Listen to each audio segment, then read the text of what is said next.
So here's a pretty interesting story. So there's something called Juneteenth. Now I had literally never heard of Juneteenth in my life until just a couple of weeks ago. So just to kind of explain what Juneteenth was, because I'm assuming a lot of people just learned about this, but I don't know. I certainly just found I had never heard of this ever in my life.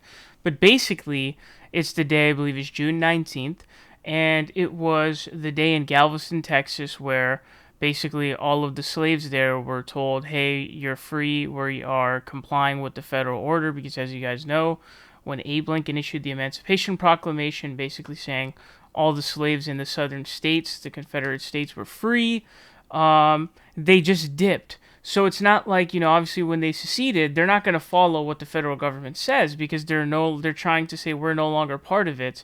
And so there was no enforcement. The only enforcement of it was when the Union troops went in and then they freed the slaves. So they were still enslaved despite the Emancipation Proclamation, because the Confederate States seceded.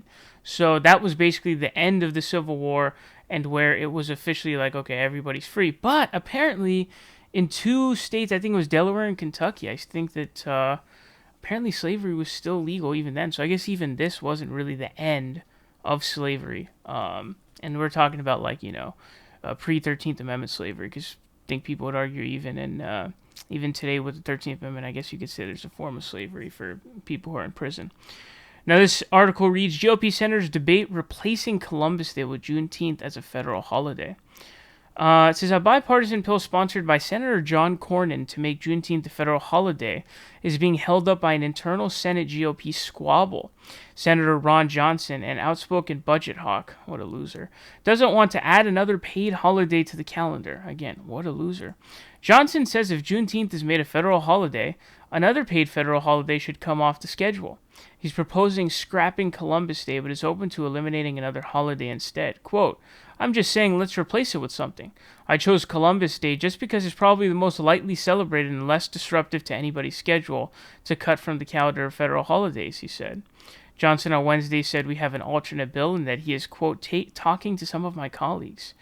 So this is really, really interesting because, I think Republicans are probably trying to do this partially to try to, maybe pull more of the African American vote.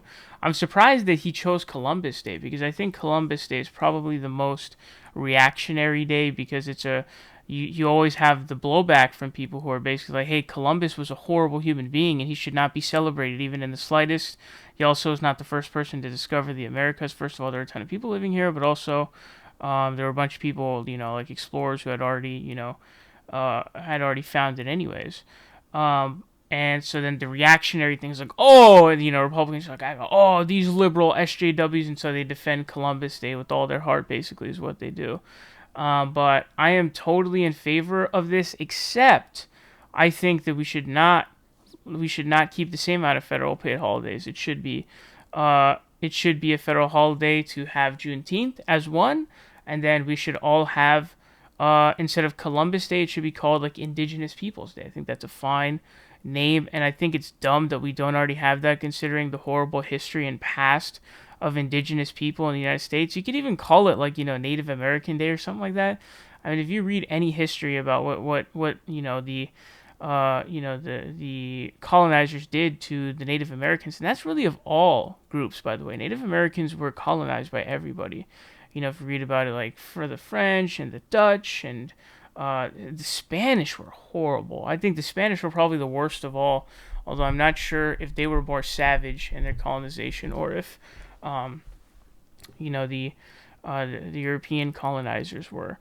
But considering the Trail of Tears and the horrible shit that they've had to gone to with essentially being genocided via purposefully giving them disease-ridden blankets because they knew that they could not fight it off, it doesn't make sense. And dude, like when you think about it, bro, like there's still a team called the Redskins to this day. Do you know how insane that is? Just imagine there being a football team called like the N-words or something like that. And it's like, just think about that. It's crazy that there still is a team called the Redskins. So they should replace Columbus Day with just call it like Indigenous Peoples Day or whatever. And then make another one Juneteenth. Like that's what you should do.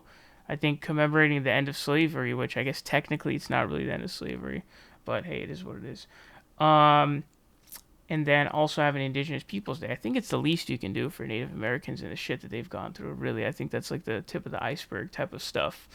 But I'm surprised they support this. I think they're probably trying to pull more of the African American vote, I guess. But yeah, they should keep Columbus Day, change the name to something like Indigenous Peoples Day or Native American Day or whatever the hell. And then also add Juneteenth as another one, because commemorating the end of slavery is something we should all celebrate and we should all look back on and reflect on every single year, just to remind ourselves what the country once was. And then it can remind us that, hey, we still have progress to make, and so we can continue making progress. That's what should go down here.